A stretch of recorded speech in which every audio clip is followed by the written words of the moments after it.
Hello बच्चों, let's see the question. The given question here is find the 20th term from the last term of the AP 3A 13 and so on to 53.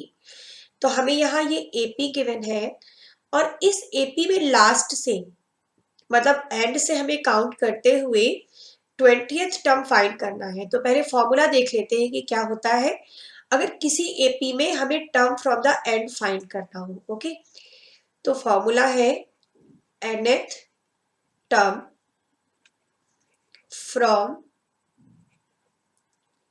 Last term, या हम ये कह सकते हैं nth term from the end भी कह सकते हैं। nth term from the last term का फॉर्मूला होता है l minus n minus one into D, ये फॉर्मूला होता है।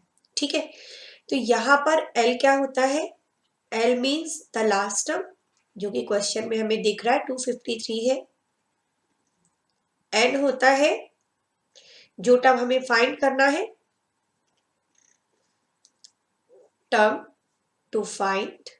ओके, और d is nothing but common difference. Common difference means AP के किन्हीं भी दो कंसेक्यूटिव टर्म्स का जो डिफरेंस होता है वो through out the AP same होता है और उसे हम बोलते हैं कॉमन डिफरेंस। ओके, तो अब देख फॉर्मूले में वैल्यूज पुट करना स्टार्ट करते हैं। पहले हम देखते हैं हमें क्या क्या इन्फॉर्मेशन यहाँ से पता चल रही है।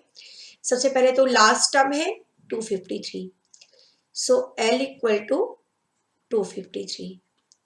और हमें क्या चाहिए, n चाहिए। n हमें निकालना क्या है, 20th term from the last, तो n के प्लेस पर हम क्या लेंगे, 20 लेंगे। ओके, और d क्या होता है, किन्हीं भी दो कंसेक्यूटिव टर्म्स के बीच का डिफरेंस। तो d फाइंड करना बहुत इजी है, सेकेंड टर्म से फर्स्ट टर्म को माइनस कर देते हैं, 8 माइनस 3 हो गया 5। अब ये फॉर्मूला अप्लाई कर देते हैं, means we have to find 20th term from the last. So 20th term from the last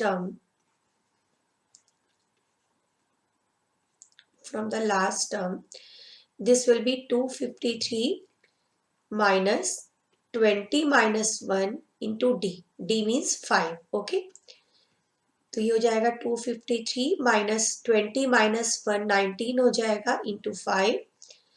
this is 253 minus 95 after subtraction this will gives 158। तो हमारा आंसर क्या हो गया, 158 means 20th term from the last is, so 20th term from the last term is 158। Okay, this is your answer. Hope you understand it well. Thank you.